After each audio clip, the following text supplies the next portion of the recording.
Welcome to Furniture Industry News, your go-to source for the latest developments and insights in the furniture world.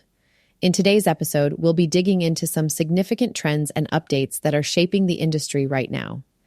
Whether you're a retailer, a manufacturer, a designer, or simply someone passionate about furniture, we have something for you. We'll start by discussing the latest data on furniture store sales, which saw a minor decline in June 2024 compared to June 2023.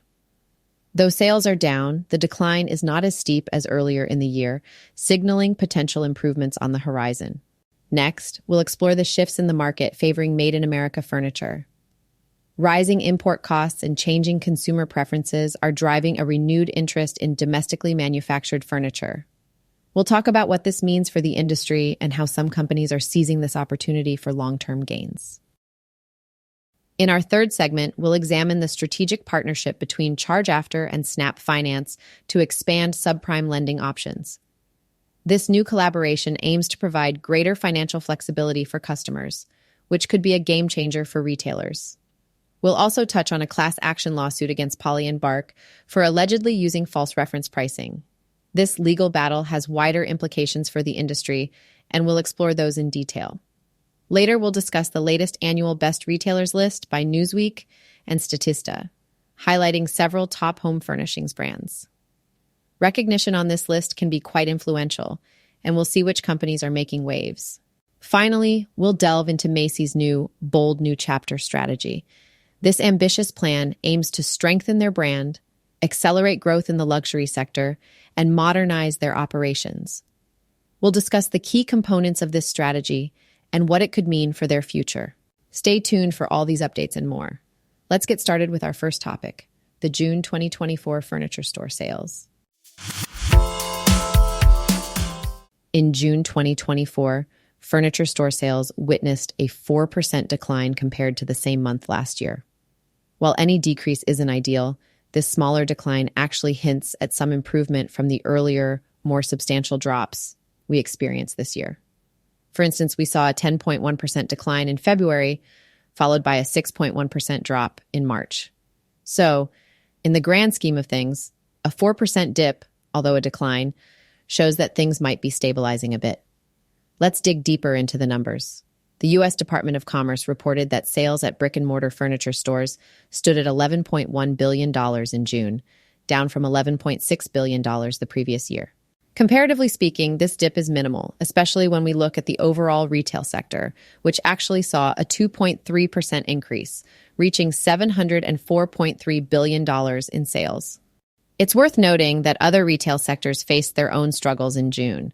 For example, sporting goods, hobby, musical instrument, and bookstores took a hit with a 3.4% decrease, and motor vehicle and parts dealers saw a 2.2% decline. However, some sectors thrived despite the overall economic conditions. Non-store retailers, which include e-commerce and catalog businesses, posted an impressive 8.9% increase. Restaurants and bars also performed well with a 4.4% rise, and clothing stores saw a 4.3% uptick. So, where does that leave the furniture industry? For one, the decline isn't as drastic as it has been, which is a positive sign. Furniture store sales still remained above pre-pandemic levels, marking $11.1 billion in June compared to $10.1 billion in 2019, and even lower amounts in the years before that. The relatively smaller year-over-year volume in furniture sales compared to other sectors implies a continued slowdown in consumer spending on big-ticket items. This trend is consistent with the sluggish performance we're seeing in the existing home sales and, to a lesser extent, new construction, both of which typically drive furniture purchases. While this 4% dip in June might not be a cause for celebration, it does afford a glimmer of hope that the furniture sector could be on its way to a more stable footing. Industry professionals will need to keep a close eye on these trends to gauge future performance accurately. In summary, while the numbers show a decline, it's not all doom and gloom. The data indicates a potential return to stability, and understanding these nuances is crucial for anyone navigating the challenges of the furniture retail landscape. Let's dive into the growing trend of Made in America furniture. Domestic manufacturers like Copeland Furniture out of Vermont are noticing a significant shift in favor of locally made products. This change is largely driven by the rising import costs and a broader national shift in consumer buying trends. The debate between domestic manufacturing and imports often flares up during times of economic challenge, and currently, surging ocean freight rates are making imports more expensive. According to Ben Copeland, the director of sales and marketing at Copeland Furniture, the trend of deglobalization is playing a big role here. He explains that in the past decade, there's been a noticeable shift in the perception and demand for American-made products. Years ago, after trade with China was normalized, the focus was on finding the lowest prices in Asia. However, that has changed. Today, more countries are able to compete with China, yet as these countries develop, their costs increase due to duties and tariffs. This often results in higher prices, making American manufacturers more competitive. For companies like Copeland, the advantages of being a domestic manufacturer are clear. They can offer customized products with shorter lead times, shipping made-to-order items in as little as 5 weeks. This flexibility and efficiency in the supply chain are attractive features for buyers who want to manage inventory more closely and eliminate the risks associated with container shipping. Ben Copeland believes that, barring any major global disruptions, the market is likely to continue moving in favor of domestic furniture makers. He pointed out the somewhat illogical practice of shipping U.S. logs to Asia to be turned into furniture, only to be shipped back to the U.S. This process is becoming less viable, which is good news for American producers. Of course, there are challenges. One of the biggest is labor availability. Finding and keeping skilled workers in manufacturing can be tough, especially with an aging workforce. While automation and skills training might help alleviate this problem, it's not a complete solution. Copeland notes that they've automated parts of their production, but maintaining these systems still requires human labor. The company has introduced 13 CNC routers, which are essentially robotic tools, but these machines require regular service and maintenance. Additionally, while training programs and applications of advanced technologies have had a limited impact, the importance of work ethic and reliability remains paramount. Employees who are consistent and can handle long hours are more valuable, which means that comprehensive training falls on the shoulders of the company itself. In conclusion, the push towards made-in-America furniture is more than just a trend. It's backed by economic factors, changing consumer preferences, and logistical advantages. For the American furniture industry, this could mean a brighter, more sustainable future. New York-based ChargeAfter has taken a significant step forward by partnering with Snap Finance. This alliance is set to expand subprime lending options for consumers and retailers alike. ChargeAfter, an embedded lending platform specializing in point-of-sale financing, aims to enhance its coverage by integrating Snap Finance's flexible pay-over-time programs. Snap Finance is well-versed in providing lease-to-own and subprime installment programs designed for customers who are either building or rebuilding their credit. Given that approximately 57 million Americans hold subprime credit ratings, the potential market for such solutions is substantial. Through this partnership, merchants can now offer instant, no credit required financing options, creating a seamless point-of-sale experience. This could be particularly beneficial for retailers in sectors like home goods and aftermarket auto services, where high approval rates can drive revenue growth. Cooper Blackhurst, the Senior Vice President of Strategic Partnerships at Snap Finance, highlighted the significance of this collaboration. Their research found that 44% of credit-challenged consumers avoid retailers that don't offer point-of-sale financing. By integrating Snap Finance into ChargeAfter's network, the partnership aims to meet these consumers' needs more effectively. Ultimately, the upgraded experience will require just a single application and deliver instant approval notifications, making it that much easier for merchants to connect with credit-challenged consumers at their moment of need. This collaboration not only promises to broaden customer bases, but also aims to revolutionize the point-of-sale financing landscape for the better. California-based online furniture retailer Polly & Bark is currently embroiled in a class action lawsuit for allegedly engaging in false reference pricing practices. The lawsuit, filed in California's Southern District Court, claims that the company has been misleading customers by fabricating original prices before selling items at substantial discounts. Essentially, this means that many of the discounts advertised on their website might not be as generous as they seem. These so-called discounted prices are allegedly based on inflated original prices, creating a false sense of savings for the consumer. According to the lawsuit, Polly & Bark frequently promotes site-wide sales with significant discounts, often using coupon codes.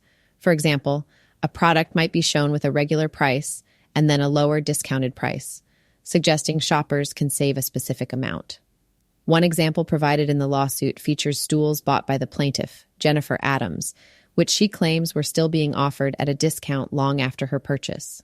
This practice of perpetual discounts, where a sale never really ends and is just replaced by another, has drawn the ire of consumers and now the courts. The plaintiffs argue that this continuous cycle of supposedly temporary discounts is misleading, as it suggests urgency and exclusive savings that don't actually exist. Polly. Overall, the allegations of false reference pricing highlight a critical issue in retail marketing ethics. As consumers become more savvy and vigilant about where their money goes, transparency and honesty in pricing become increasingly crucial for maintaining trust and goodwill. Whether Polly & Bark will face the same fate as some of its industry peers remains to be seen. But this lawsuit certainly underscores the importance of fair and truthful advertising practices in the competitive world of furniture retail. Recently, Newsweek and Statista published their third annual Best Retailers list. This list highlights the top performers across various retail sectors based on feedback from over 7,000 U.S. customers. In the realm of home furnishings, several notable brands were celebrated. Ethan Allen clinched the top spot in the premium furniture category, earning high marks from consumers. Following closely were Armani Casa and Pottery Barn, showcasing the continuing appeal of high-quality luxury furniture. Havertys and West Elm rounded out the top 5, proving their enduring popularity among shoppers. In the general furniture category, NFM, part of Berkshire Hathaway's furniture division, led the pack. American Furniture Warehouse and La-Z-Boy also performed exceptionally well, securing second and third place, respectively. IKEA, known for its functional and stylish offerings, came in fourth. American Freight, another major player, completed the top 5. Among home goods and decor retailers, Kirkland's Home took the lead, further solidifying its reputation for stylish and affordable home accents. Crate and Barrel and Home Goods were also highly rated by customers, earning second and third place on the list. World Market and At Home followed closely behind, rounding out the top 5. This recognition is more than just an accolade. It signifies customer trust and satisfaction, which are crucial for long-term success in the competitive retail landscape. Brands that excel in these rankings are likely to see increased customer loyalty and, ultimately, stronger financial performance. Macy's has launched its Bold New Chapter strategy with a clear goal: to strengthen its brand, boost luxury growth, and modernize its operations.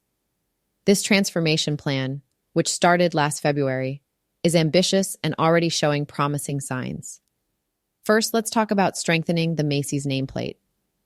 A high-profile part of this initiative is the planned closure of 150 full-line Macy's stores over 3 years, with 50 scheduled to shut their doors in 2024 alone. But it's not just about shutting down underperforming locations. Macy's is actively working on enhancing the remaining stores.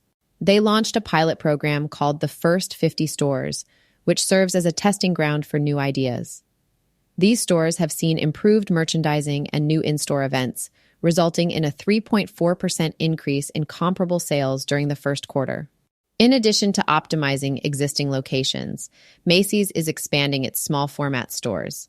By the second half of 2025, the company plans to operate up to 30 new small format units, adding to the dozen that were already in place by the end of 2023.